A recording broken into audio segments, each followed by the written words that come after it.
With the best brand of football in Idaho, this is the 8-Man Prepcast on IdahoSports.com. Hey everybody, welcome into the 8-Man Prepcast. No, this is not Brandon Baney. Of course, this is Logan Green, as you see down there. Brandon is on the sidelines today. He's got some voice issues due to some sickness. So I'm stepping in here. Hopefully that's okay. We're joined, as always, by Coach Lane Kirkland from Cary, and then our pinch hitter as well, Stetson Spooner. Guys, welcome to the show. How are you doing tonight? I'm great. Thank you. Good, man. Now, so there was a text chain going around right before this saying that I was going to help out with Brandon, and Will of course is not here, obviously, and he was whining that he didn't have anything from either from Cary or from Mullen, any gear. Now, he just must not be as well liked as me. I have a Cary shirt. I think Dusty came and gave it to me one day. It's probably 2 or 3 years old, but I don't have anything from Mullen. But it is my goal to get, just like Brandon and Paul have, right, to get something from as many places as possible. But Cary is off my list. I'm good. I mean, I'll always take more, but I do have some Cary stuff. But next time I route through Mullen, Stetson, I'll stop by. I've got it ready for you, man. I'll hook up the whole squad there at Idaho Sports. We've got extras. Done. I did get a sweet Butte County hat recently, which is nice to go along with my Garden Valley one. So, anyway, a lot of good games this weekend, right? So we're done. We're done with the semifinals. It's all wrapped up. We're down to the final weekend.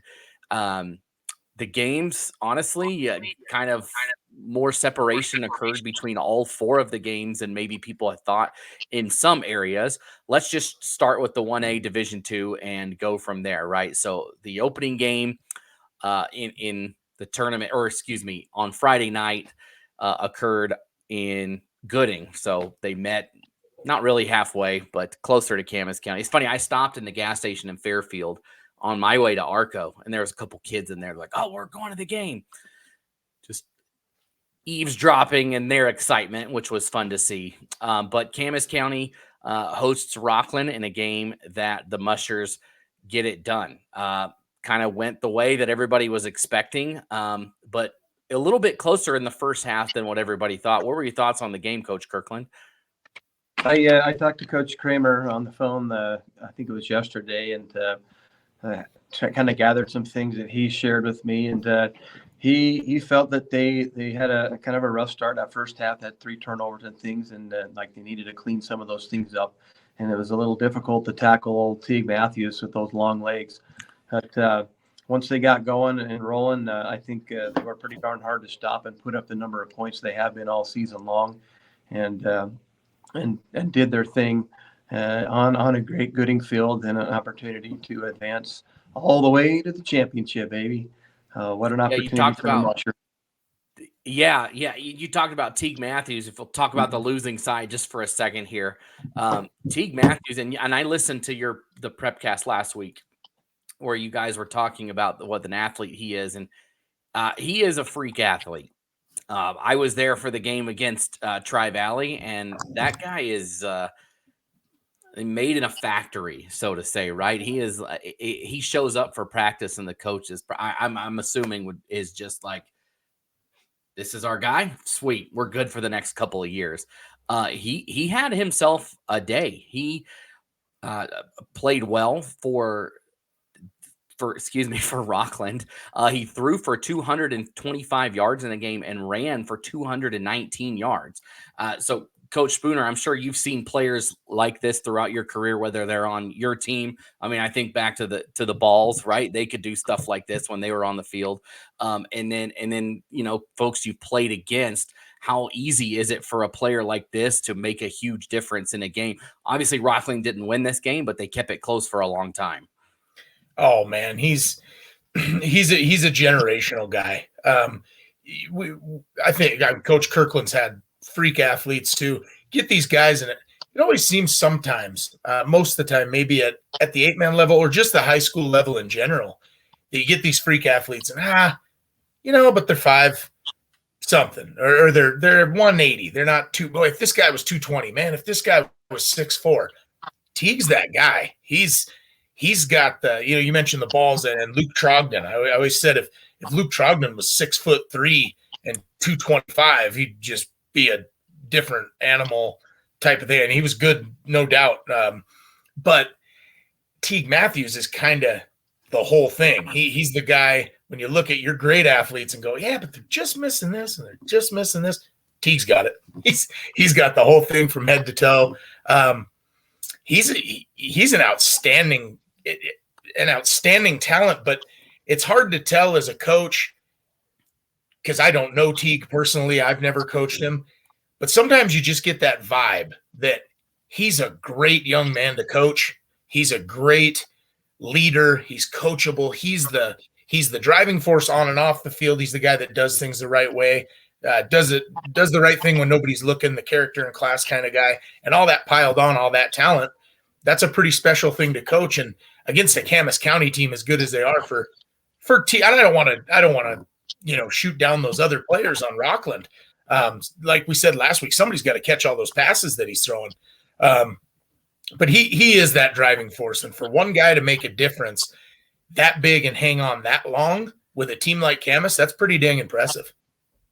Yeah, Abe Held, he caught 13 passes for 155 yards and a touchdown in that game. So like you said, somebody had to be there catching those balls, and he did a great job. And they hung around, ultimately falling 67-18. Coach Kirkland, how did you prepare for a game like this? If you're Camas County, you know what the game plan is, right? Get Teague Matthews the ball. What is your game plan on the other side of the ball there? Obviously, Camas County did it, right? They won pretty handily at the end of the day. But from your side, what are you doing to combat that? Last week when you were doing the Prepcast, my thoughts about Teague was I hope he makes it through this game and is able to finish because they're going to all come after him. It's going to be 8-on-1. And those stats that he put up were incredible, which really does say something about the kind of player that he is, which is awesome. And a tribute to him and his Rockland Bulldogs. But you do have to focus on other players on that team as well. But it looked like the Abe Held and the Teague Matthews show, and Camas is still able to contain and do some good things there.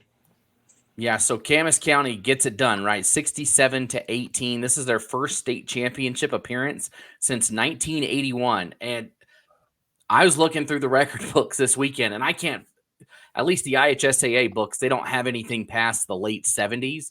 Do you know, Coach Kirkland, when the last time they've probably won one? It was like this when Dietrich won the state championship a couple years ago against you guys, unfortunately. Well, it's funny. We were just talking about that year. It's when I met Coach Spooner, and he was blaming it on me that they lost to Dietrich that game. But Dietrich had been since the 50s, but that's not necessarily on the IHSA books. Do you know when the last time it was for Camas County? There wasn't championships, but in the 70s, those guys dominated almost the whole decade, and they were legit. They were great. I know they did make some banners up that are in their gym.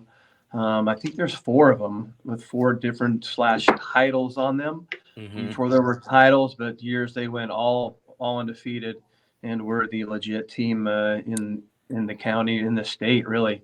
And there's a lot of, I know one of those scores in the 60s, Camas beat Perry 100-6. I actually have the roster from that game back on my wall, back where is it? Over there. But Camas has had great tradition.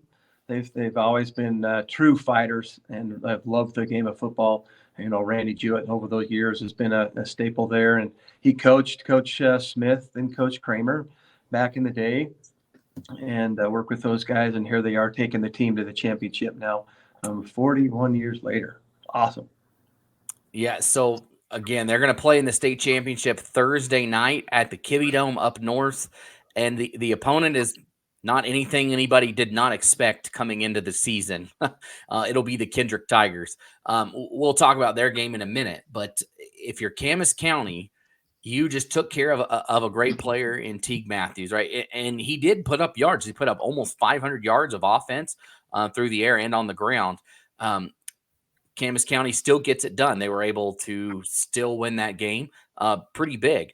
Coming into next week, right? You have a loaded Kendrick team that is also talked about a generational talent in Teague Matthews, a generational team in this Kendrick team. They are phenomenal. What is it going to take in a game plan perspective from Camas County to get it done? I'll start with you, Coach Spooner. If you were coaching the Mushers, what are you going to do out there? There's too many weapons for Kendrick. You've got Hewitt out there. You've got Ty Kep at quarterback. What are you going to do to slow them down? Man, if I had that answer, we'd still be playing. I mean, geez, I try to make Ty Kep have 350 rushing yards and put 60 points up with his legs, I guess. I don't know what, and then that's obviously easier said than done. The kid gets the ball out on time. His first 3 reads are perfect. His pre-snap reads are perfect. What were his stats in the semifinal game? 11 for 15 passing with 7 touchdowns, something like that. He was 11 for 16. So I guess we'll hit on these Kendrick stats here real quick. Kep was 11 for 16 with 398 yards and 7 touchdowns. Sawyer Hewitt ran for 148 yards and 3 touchdowns on 5 carries. Hunter Taylor had 2 catches for 120 yards and a touchdown. Nathan Twite had 3 catches for 69 yards and 2 touchdowns. And there you go.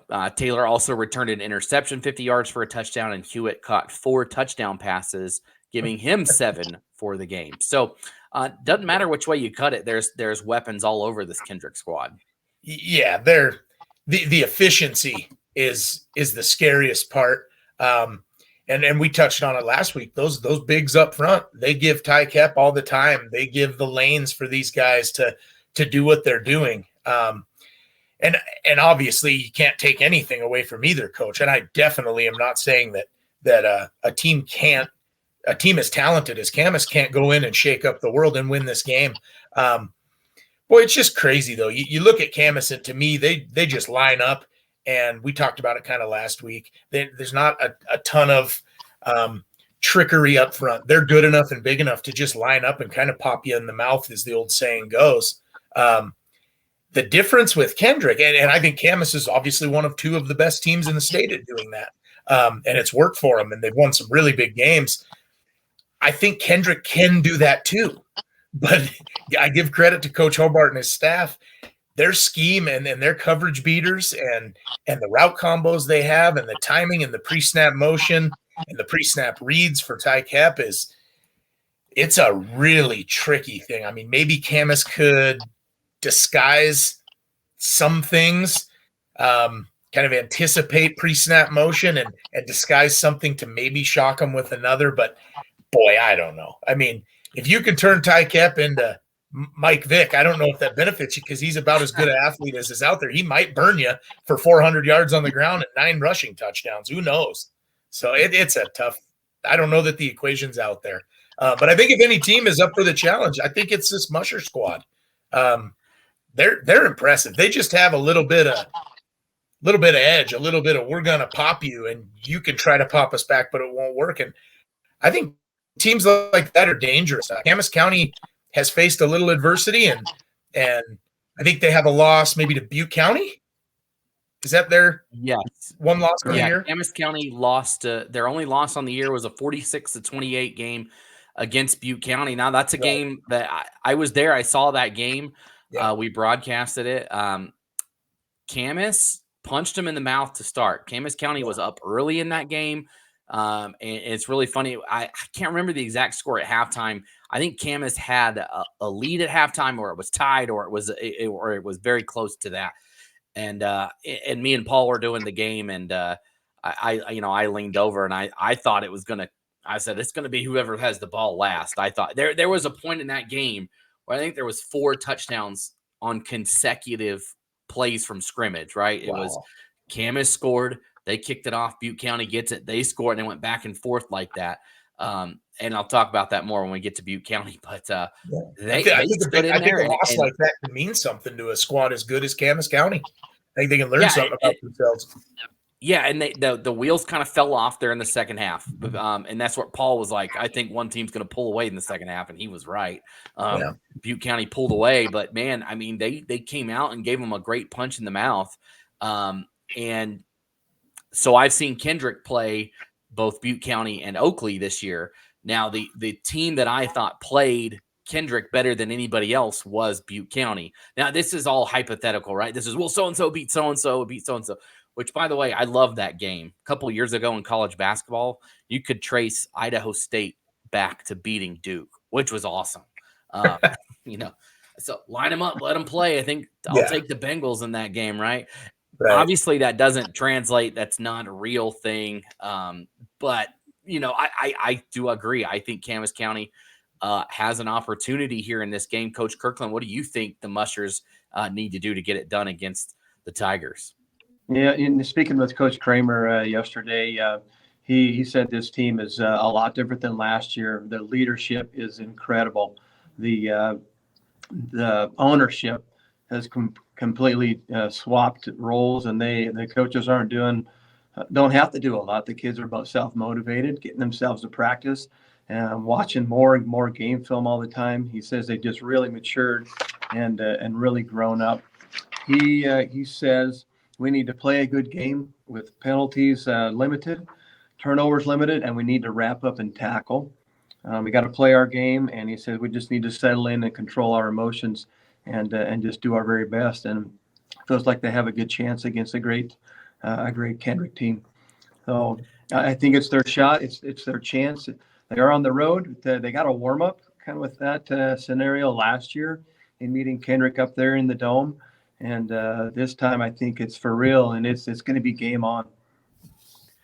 And we didn't talk much about what Camas County has to offer, right? Troy Smith in this week's game against Rockland, he ran for 228 yards and 3 touchdowns.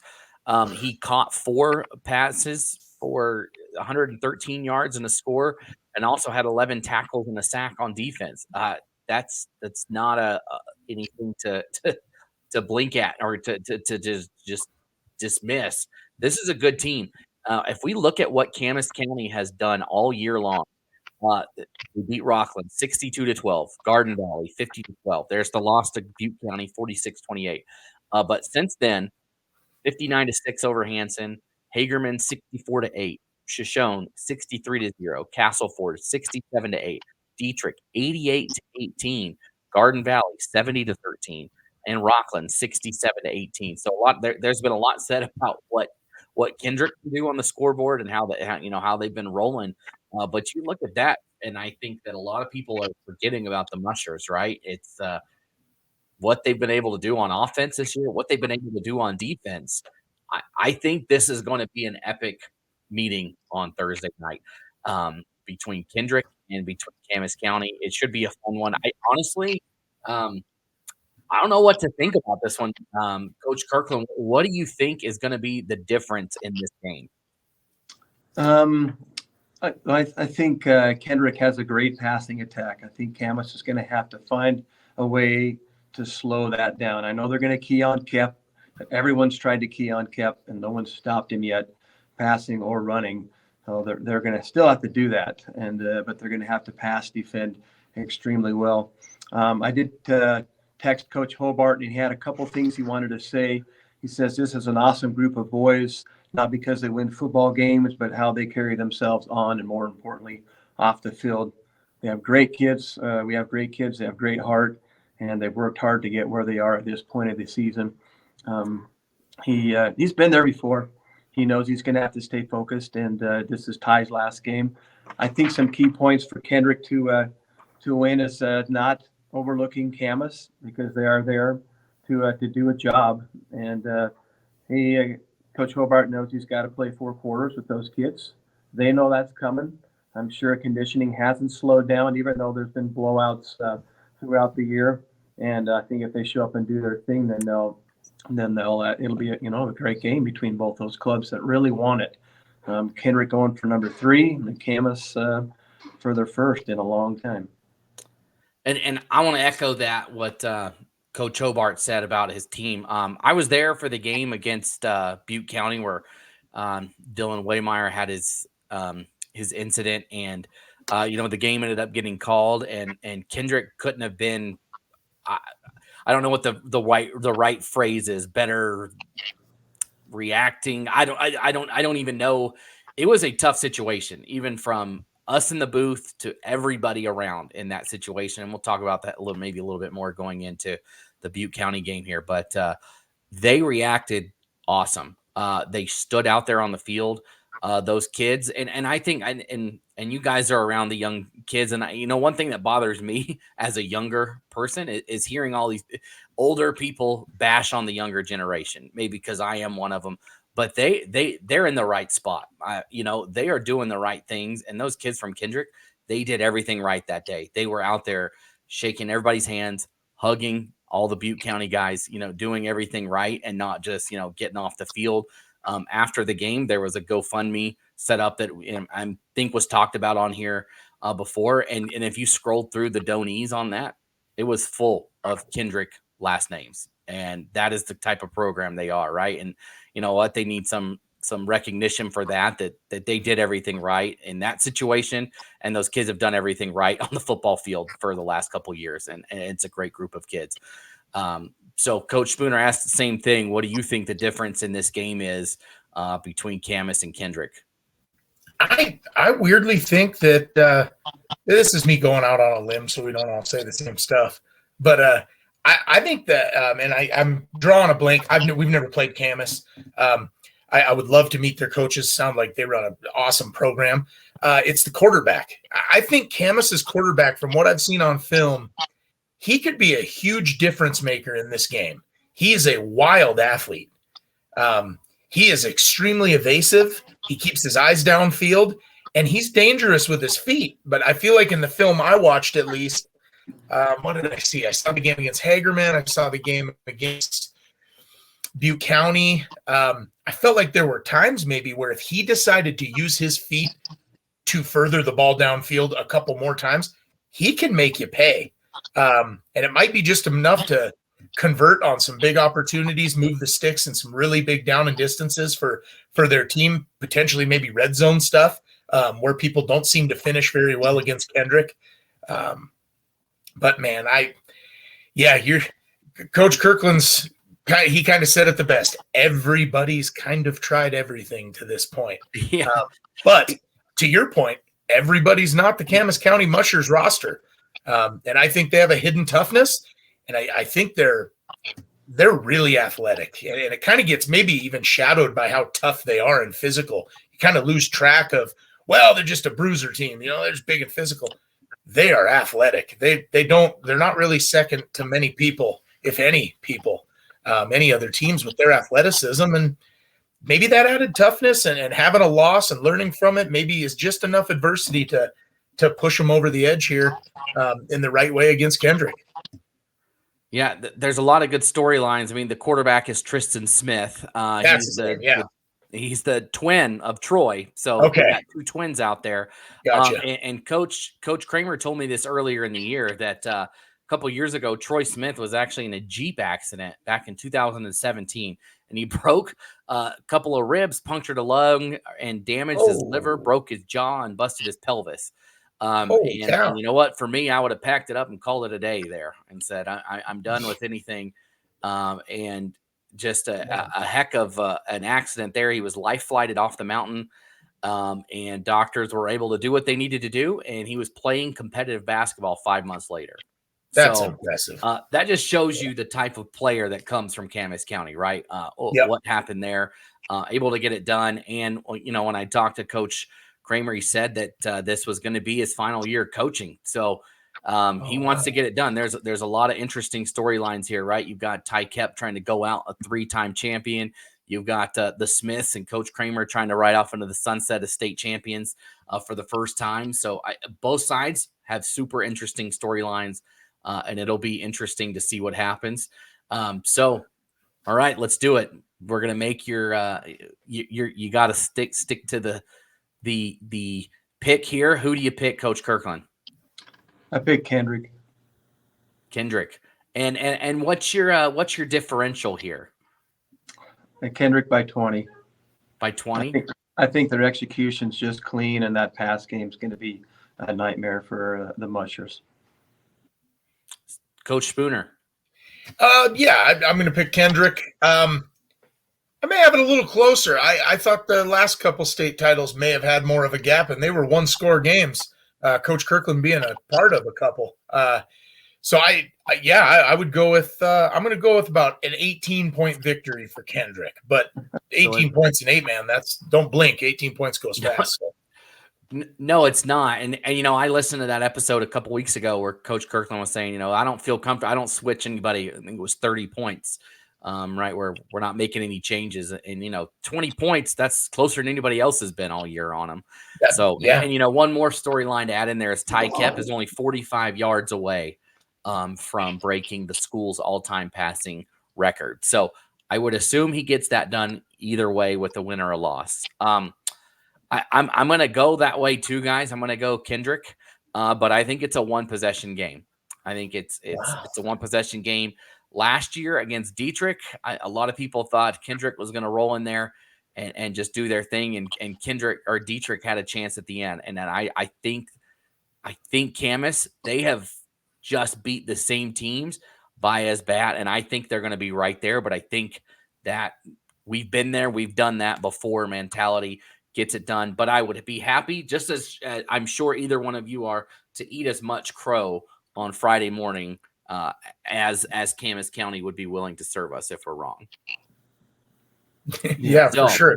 A good game's better than a blowout, for sure. So. Yeah, and I think it will be a good game. I think, and you guys talked about this before, there's been a lot of playoff games that haven't been particularly close. I think we're finally at the stage this week where it's not going to be like that, where the games are going to be competitive and they're going to be blow for blow, and excited to see what everybody does this weekend. So let's move over to 1A Division I. Let's start with the game that happened first on Thursday night between Oakley and Grace. Oakley wins 50-20 after Grace went up north to Kamei, and after everybody was wrong in picking the Cubs to win that one. At least I was. Grace goes into Oakley and gets beat by the three-time defending state champs, Oakley. They will head to another state championship game this year. Their seniors have a chance to do the unthinkable, right? Win 4 in a row. They will have won the state championship every year of their high school career. It was a very balanced attack for the Hornets. Quarterback Kyler Robinson led the way. He had 2 passing touchdowns and a receiving touchdown that he caught from Breg Brinch. Bryce Sevier, who was the MVP of last year's state championship game, he ran for 2 scores, and Isaac Cranny tallied a rushing and receiving touchdown as well. Dallin Hardy hauled in a touchdown, and Bridger Duncan also returned a kickoff 86 yards for a touchdown. So Oakley gets it done again. Any thoughts on their win, Coach Kirkland? When you get to the semifinal game, I said it last week, it's all about being hungry and staying hungry in execution. And those same Oakley names showed up again in this game with the Crannies and the Seviers and Robinsons doing some great things, and Duncan getting in on the action. Oakley always seems to get some sort of special teams big play. If it's a reverse on a kickoff return for 1,000,000 yards, they're going to get it. Or if it's Cranny or somebody severe running up the middle, dodging people on a punt return, they just seem to get something like that to just add a little more fuel to the fire that they've got going on there. But didn't expect anything nearly less than that because those guys that are seniors, they're thinking about those 4 years. I've had kids in that same scenario. We've been to the title this many years. We want this thing, and 4 wins in a row is all they're thinking about right now. I'm taking it one play at a time, and now they have that opportunity to coming to them. But credit Grace on a great season. Some good things happened with them to advance as far as they did, and they're still in the game and performing at a high level. Yeah, their season comes to an end at the hands of, once again, Oakley. So Oakley ends the season for Grace against, last year was in the state championship, this year in the semifinals. Wyatt Cutler had 112 yards and 2 touchdowns on the ground. Gavin Draper threw for 241 yards through the air. So tough way to go out if you're Grace, but Oakley's looking to get it done. Again, Coach Spooner, any thoughts on this one? Well, boy, I think Coach Kirkland said it best, actually. I nodded my head pretty fast there with the special teams. Oakley has a pretty special group of athletes seemingly every year, and what a great opportunity for this particular group of athletes to go 4 consecutive state titles through high school potentially it's unheard of, really. That gets into the talks of when you talk to people that played high school sports around our country, it would probably be some De La Salle folks and some others like that won all 4 years. And what a credit to Oakley, because this group of seniors didn't all start as freshmen. So, I mean, that's an impressive off-season program. That's an impressive level of buy-in that they get from their kids. But that special team aspect Coach Kirkland brought up, I think that hunger, and Coach Kirkland was talking about touchdowns, and I think he's probably right. What I didn't think about until he said that was maybe a big turnover, maybe they kick the ball off after a big score and a big game-shifting punch a ball out. Maybe the first play, the ball hits the turf, they scoop it up. Something late from that group of Oakley athletes just seems to be sort of in their destiny and their fate, if you will.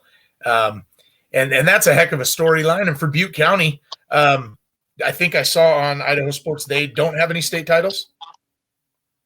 Yeah, this and are they in the same as Camas County? Do they have one hidden somewhere, or a banner in the gym? But as far as I know, on the record books, there's not one. No, there's not. I think they've been in 3 title games. I don't recall. I know at least 2 for sure. Wow. Yeah, and they were there a couple years ago in that co-op with Mackey under the Lost Rivers name, but they didn't win that game. So that's the last time. I can't remember a time before that when they were there. But yeah, so we've got another team with an opportunity to win. And I guess I should take a step back here. I totally skipped over Hagerman, right? We just talked about Kendrick won and moved on, but didn't talk about Hagerman. A great season for the Pirates that comes to an end against Kendrick. And Coach Kirkland, you probably know more about them. And then obviously Coach Spooner, your season ended with the Pirates. But they're a team that wasn't even a team a couple years ago. They were having number issues, weren't able to field a varsity team for a couple years, and really came on strong this year. So any final thoughts for Hagerman fans out there, Coach Kirkland? Yeah, it's a great accomplishment to get a state trophy, no matter what color it is, especially in a season like they've had here, coming out of nowhere, really, and been quite a while. And you can hang your hat on that and start propelling the future towards some more of that. That's going to breed a lot of hunger and a lot of enthusiasm for that program. And I guarantee you, those kids are probably throwing a ball the next day, maybe the day after they cut up on some sleep from a long bus ride. But they, just getting ready and for the next season. I would think that they're hitting the weight room, and a lot of enthusiasm for the community. I'm sure that's what's going to happen there, and you'll see them again back next year. Yeah, I saw some just clips of the environment there, and it looked awesome. It looked like everybody was having a good time, even though they may have known what was coming in coming to town when Kendrick got off the bus, but that didn't stop them from turning out and having a good old time. Coach Spooner, any thoughts on the Hagerman Pirates from your experience? I know you talked about it a little bit last week, but just in our send-off to Hagerman, any final thoughts? Yeah, I mean, they hang your hat on a great season. They definitely deserved everything they accomplished, and we kind of talk about it up here. If you're a top 3 team from District 4 and they were top 2, you're good enough to have a chance to win a state title. Usually, at least in my time coaching here, we've kind of looked down at District 4 and gone, boy, they're top 3, sometimes 4. Back when Cary was down, I mean, if you imagine Cary down in that league this year, that top 4 is lights out football. Yeah. They can score and do their thing. And I think that's a huge accomplishment in itself to come out of District 4 as a top 3 team, let alone a top 2. And take care of the business you need to take care of. That was a long bus ride up to here, and they came here. They played physically, and I'm sure they took that into Kendrick. And I'm with Coach Kirkland. Whether they're throwing a ball or hitting the weight room, I have a really sneaking suspicion that those Hagerman kids, when we talk about hunger's what got them to this point, and they didn't leave with full bellies from that game against Kendrick. I'm sure they're as hungry as ever, and they'll be back next year. They weren't a very old team, if I remember looking at their roster right. So a great season for them. I think they'll be back next year. I think they're, maybe a window opening with some pieces missing from Kendrick. And I can't keep track of the movement. Who's going up, who's going down, who's going left, who's going right. But I thought maybe Kendrick is moving up, but I think Carey's moving down. So it'll be an interesting situation next year. Don't quote me on any of that. I'm not looking at the documents right in front of my face. So, but at least some pieces maybe missing up north, and maybe a window opening for some of the other teams there in D2. But I mean, you're right about District 4. I did the game where Council played Dietrich in the first round, and I was pretty high on Council, and man, I was not expecting what Dietrich came out and did there. They were phenomenal, and it just must be a District 4 thing, right? It just is. They're just a phenomenal group. And I mean, Coach Jones said this from Oakley in his season preview that he sends into us, that he thought it would, another team from District 4 would be in the mix. It's really funny. He said, the teams that I think I would watch out for are, some other teams here from District 4. But then he said, Grace, Logos, and Butte County. He nailed it. He got the Final Four nailed in there. But congratulations to Hagerman. A great season for the Pirates. So we'll go on to the other Pirates that are in this mix right now. Butte County. Like you said, so I've got, I'm looking here. Kendrick and Hagerman are moving up. So dismiss what I said about Hagerman there. So they're going to go up to D1, moving down. Genesee, Cary, and Castleford will be D2. So we'll see how that, or I guess 1A. And those others will be 2A. It'll be interesting to see. Well, we'll have to learn as we go in saying those things. But anyway, so Butte County gets it done on Friday night against Logos. Coming into this game, wasn't sure what to expect. You've got Logos, who is a high-powered offense, and you guys were talking about it on the Prepcast last week, Stetson. You're talking about the formations that Logos throws out at you, right? They will line up in weird formations. They will shift guys around and say, okay, who's eligible on this play? And there was times I'm like, somebody's eligible, somebody's not. They were every single play. And Coach Kirkland, I believe you were there too. What did you think of that Logos offense out there? I thought it was interesting how the kids made those adjustments at the line of scrimmage. They were all uniform. They never jumped that I can remember. They were on cue, on tap, and everything seemed to flow from there. It was an interesting setup. That's something I'd never seen before. You sneak a guard eligible play in your playbook and you never use it. But I mean, that was the whole year for those guys. And they were able to effectively get guys open in different places. But they met a pretty stiff Butte County team that had a great plan for them. But we'll talk a little more about that in a second. But that's my thoughts on the Logos offense. My thoughts on Logos overall, honestly, I was impressed.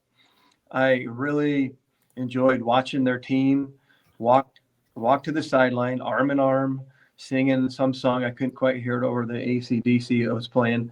But they were united. They brought a massive fan base. They cheered all the way to the end, no matter what was happening. And the kids fought the best that they could. And I didn't see any heads hanging. And they got beat up a little bit. But they rallied all the way to the end along with their fan base. So congratulations to those coaches and pulling off a great season like that, and being able to not to make very many mistakes with that type of offense. That shows you got good coaching and great kids that have bought into that program. So well done, Logos Knights. Yeah, like you said, they just ran into a better team. It is what it is. Butte County they're just really good, but that doesn't take away from what Logos did on the season, and even what they did in that game. Like you said, very disciplined to know what they were supposed to do. And every time it was everybody spreads out and then people are shifting. Those two linemen were almost always back, and one would go forward or both would go forward. Two of the receivers would move back. I couldn't keep track of it. But they obviously did. And on the opposite side, Butte County defense did as well, right? Keeping track of that.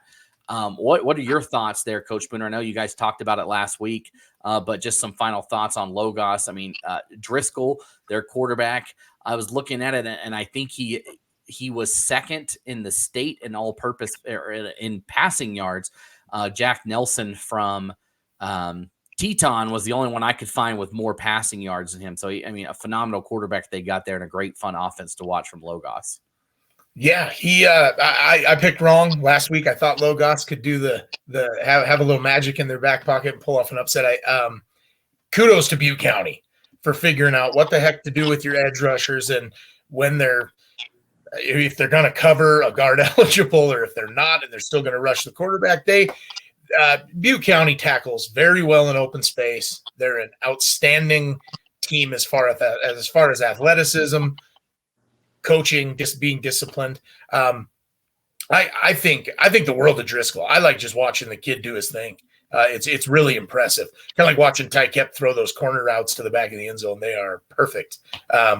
But Driscoll makes you think. That offense, to their credit, I kind of talked about it last week, where as a defensive coach, you want to call your fronts, your 3-man front, your 4-man front, your 5-man. You got line twists, you have zone blitzes, you have corner blitzes off the edge. With that offense, it makes you have to think a little too long, and by the time you think you probably have it, after wasting time seeing who the heck's eligible and who's standing where, the ball's being snapped and Driscoll's doing his thing. So big kudos to Butte County for taking control and kind of holding control. I felt like Butte County did a great job, for lack of a better term. Coaches use it sometimes, when they're down, kind of keep on them, keep the throttle down, don't let up, foot down and twist, whatever the old coaching sayings are. They did a good job to that. Butte County didn't get comfortable. They just keep kind of grinding and keep fighting. And that's what a championship team that needs if they're going to beat a team like an Oakley. So kudos to Butte County and a great season for Logos. Like Coach said, any state hardware is great hardware. And Logos, not maybe as much as Hagerman, but kind of came out of nowhere. They really shocked. I thought Cammy would actually win that league this year. So great job to Logos for taking care of business all season long and coming up a little short against a team that nobody's judging you lost to. That's an outstanding football club. So. Yeah, no, this Butte County team is something to be reckoned with, honestly. I mean, you talked about their defense.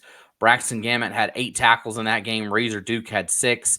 Rafe McAfee, he had 6 tackles, and then Brody Westergaard had 5. Just a couple interception. Archibald, the quarterback, he had an interception on defense. Brody Westergaard also had a defense. We'll talk about his performance in just a minute. And then Razor Duke also had an interception. So that defense was able to contain Driscoll enough. He still threw for 4 touchdown passes. And that's still impressive, right? They still put up 26 points on the board. And Butte County had not given up a lot of points to anybody all year long. It's outside of their game with Camas County and outside of their game, obviously, with Kendrick. So look at the offensive side of things, or let's just look at the Butte County side of things. They came out absolutely rolling. It did not take them long to get on the board. They struck first very early, a 55-yard touchdown run from Brody Westergaard, and it was off to the races from there. Brody Westergaard in this game in the first half had a rushing touchdown. He had a passing touchdown. He had a receiving touchdown, and he had an interception on defense.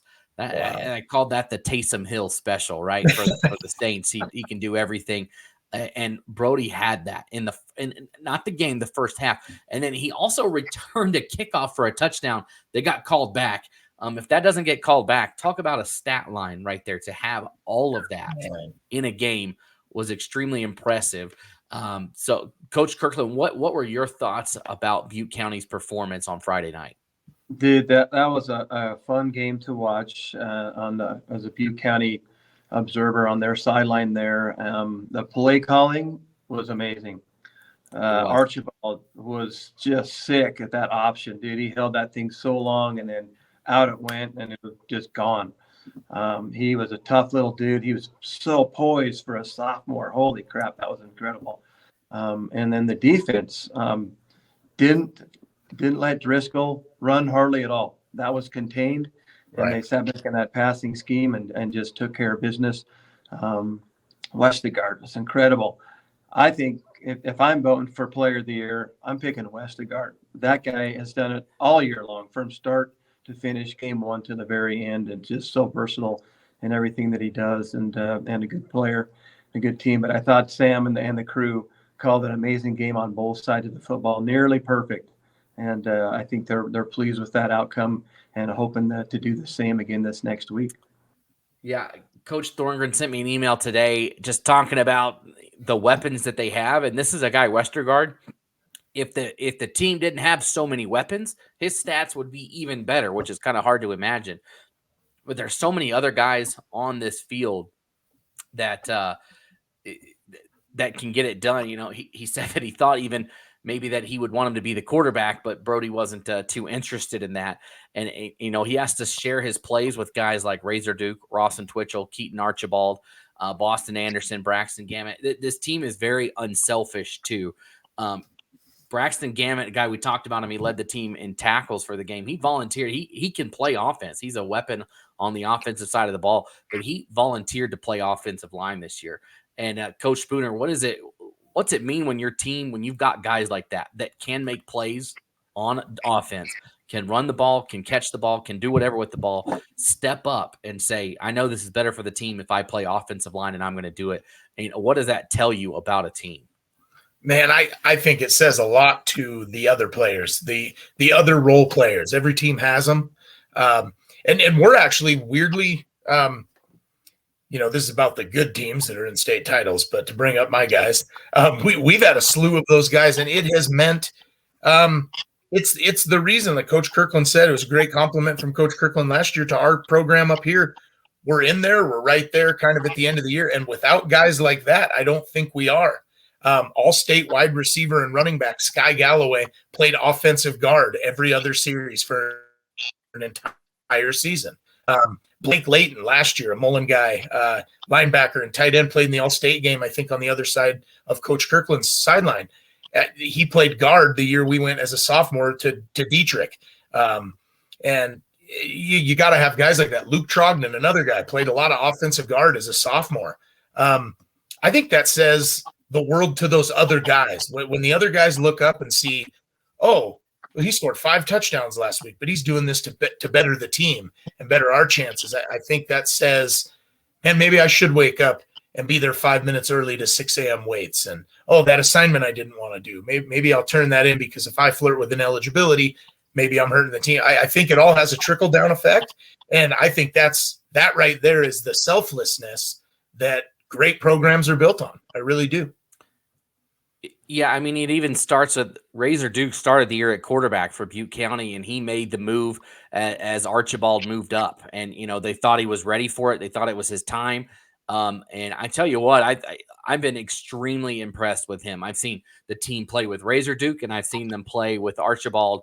And it's not a knock on Razor at all, because he's been able to do things in other areas. And I think that is just the benefit of that, right? Is you can bring a kid up and say, he's ready to be plugged in. Let's let our other weapons go other places. But like you were saying, Coach Kirkland, I mean, he was running that option on the money.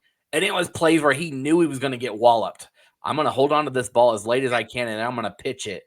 And he got leveled. You could tell he was trying. There was a few plays he came out. He came out of the game for a minute there. He was getting walloped during it. It was a cold night. I'm sure the ground was rock hard. He was taking his licks, but he stood in there and he played a phenomenal game. And it was just really fun to watch what they were able to do on offense. And like you said, it just seemed like a perfectly planned game for them. Everything seemed to go their way. They seemed to do everything right. They ran for 455 yards in the game. They threw for 124, almost 600 yards of total offense against a team that was undefeated coming in. That's a heck of an effort by Butte County. Yep. I know that the community is excited, mingling with the fans on the sideline up and down there. They were sure excited to see their team playing well and enjoying the success that they're having there, and to see Mr. Waymeyer on the sideline as well. And it was just kind of warmed your soul a little bit to know that they have a cause that they're playing for there, and that they had some success this week and going to the big house now. It seems like a team of destiny at this point. And you've the thing the movies are made out of, right? Your team, you've never won a championship before. You're playing an extremely good team, and you're in there with them, and then you have this tragic accident, and everybody rallies around it, and then you go, and now you're playing in a state championship. You couldn't have.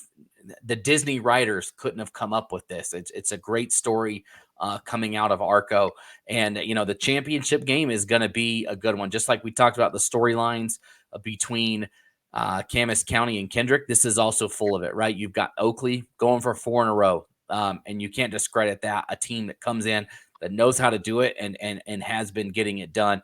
Then you got a team like Butte County coming in with community looking for the first, right? And I even saw, I was looking around, I saw some teary-eyed folks around there, and if they win, I'm going to have to step aside. I can't handle that when I see people. I was on this. It was Rockland played Camas in basketball a couple years ago, and both teams were looking for a first and forever, and both sides were crying, and I had to turn away. I can't look at that stuff. So either way, I'm probably going to cry on the air, which is going to be embarrassing. But which one do you guys think is more impactful? I mean, I guess one is harder. I think maybe not. What do you think's more impactful, and what's the crazier accomplishment? 4 straight, or a school and community's first one, man, in a powerhouse district with teams that get to go try to win 4 straight next to you? That's tough to weigh. That's pretty tough. Yeah, I've been to 5 championships in a row and won every other one. Oh. And it's fun to coach in those games. But to win them all is a great accomplishment. But for that first, that's impactful emotionally, I think, a little more, because it's first, man. And, sure. and a cause. In 2010, our Cary team had a cause similar to that, in a loss of a student who was killed in an accident in Austin, Hennifer. And we rallied it before the game, and we rallied at halftime around that young man who was lost. And it meant a bunch, and it was emotional. And when it was all said and done, tears flowed, baby.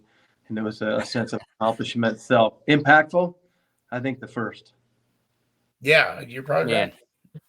Yeah, either way, it's going to be fun, because you're going to see something happen that rarely happens, or something happen that has never happened. And so either way, it's going to be a fun finish to the football season at the D1 level. So we'll go on record here. Coach Kirkland, how do you lean in this one?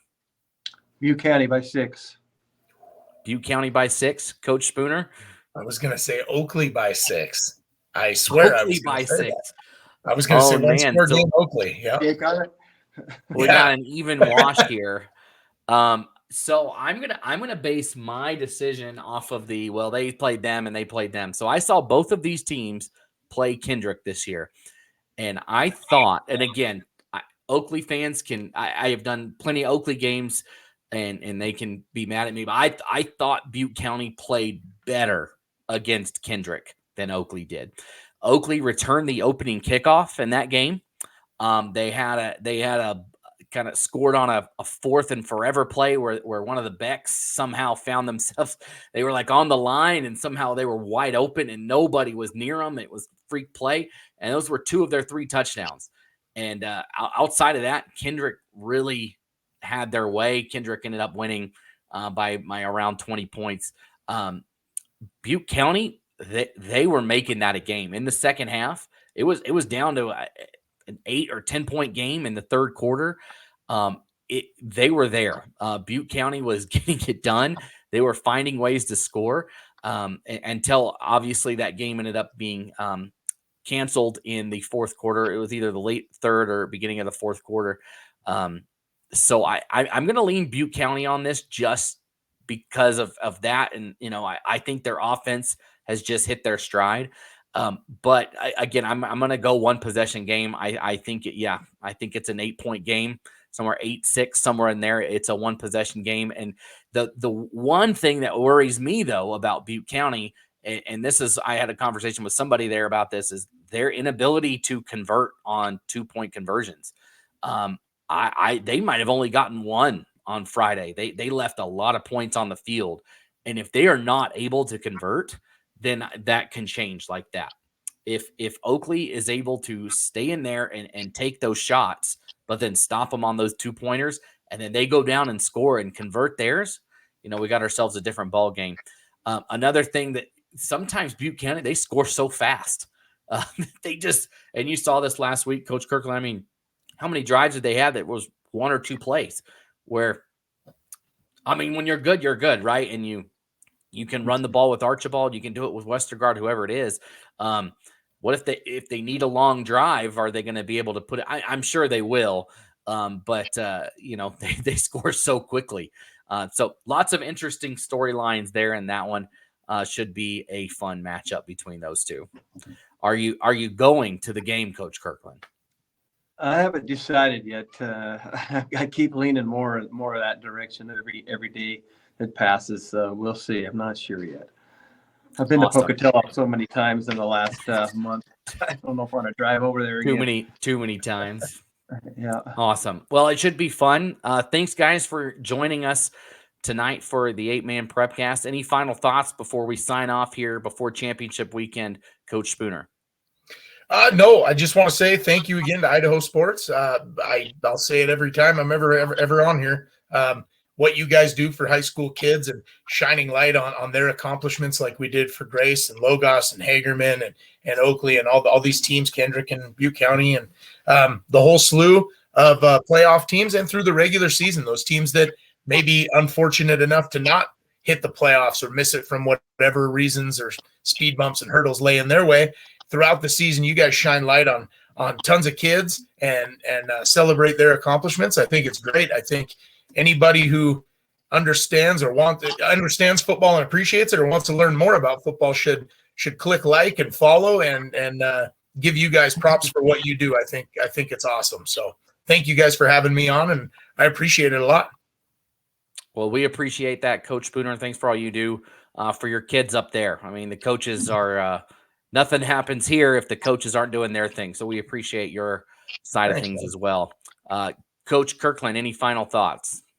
Yeah, just a couple things. Walking the sideline of Butte County, received lots of compliments and thank yous from Idaho for being on Idaho Sports and for all the stuff that you guys do. I didn't realize the impact that this has on a lot of fans and people out there who pay attention to high school football. That was kind of cool to hear those particular things.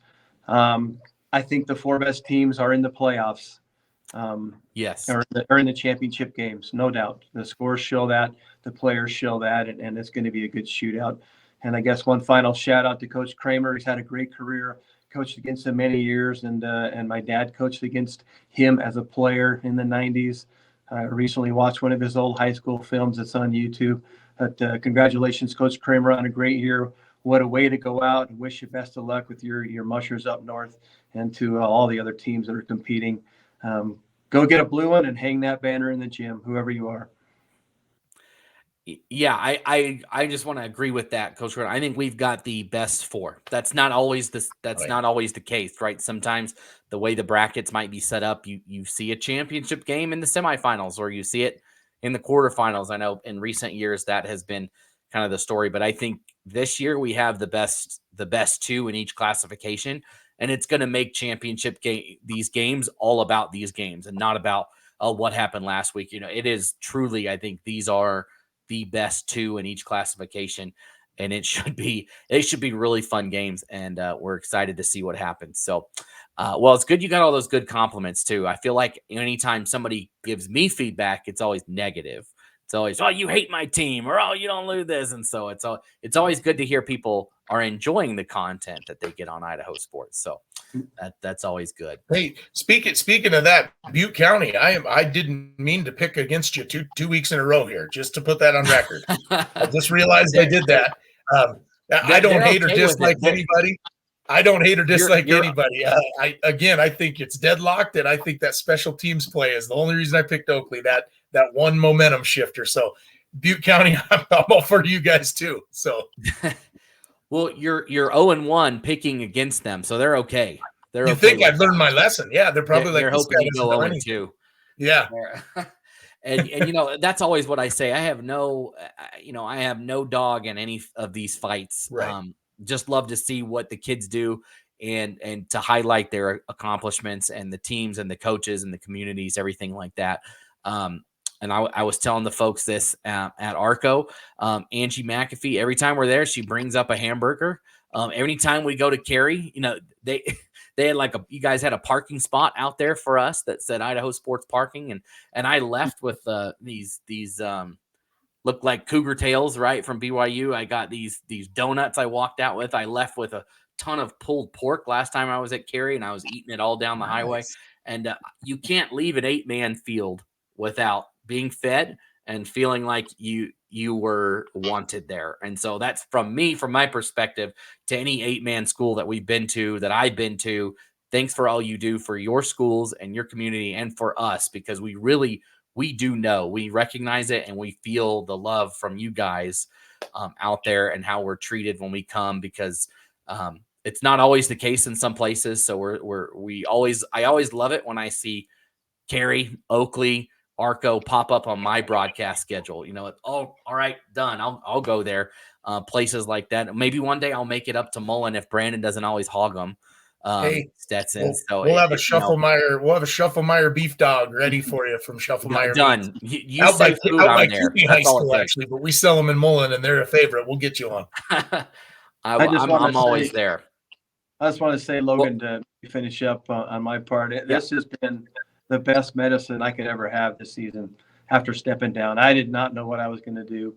And this last 5 weeks, I've been completely lost. I wandered the field today again, thinking, but this has been really fun to be able to be a part of this, and a great privilege to work with you guys and talk about 8-man football this whole season and not be on that sideline. So thanks to all of you out there. Yeah, thanks again, everybody, for tuning in. Thanks for joining us again, Coach Kirkland, Coach Spooner. It's been a fun ride. I'm not sure what Brandon's plans are. I'm sure there might be one more wrap up next week to talk about the championship games next week. But we're down to it. Thursday night and Friday night, we will know our state champions. It's Tuesday right now, so in 48 hours, we'll have one trophy awarded, and then another 24 after that, we'll have another one that's done. Should be fun. I'll be there for the Butte County Oakley game, which I'm looking forward to. I think it should be fun. I've seen Oakley win a couple of their championships over the last few years. Looking forward to it. Thanks, everybody, for tuning in to the 8-Man Prepcast on IdahoSports.com, and we'll see you next week.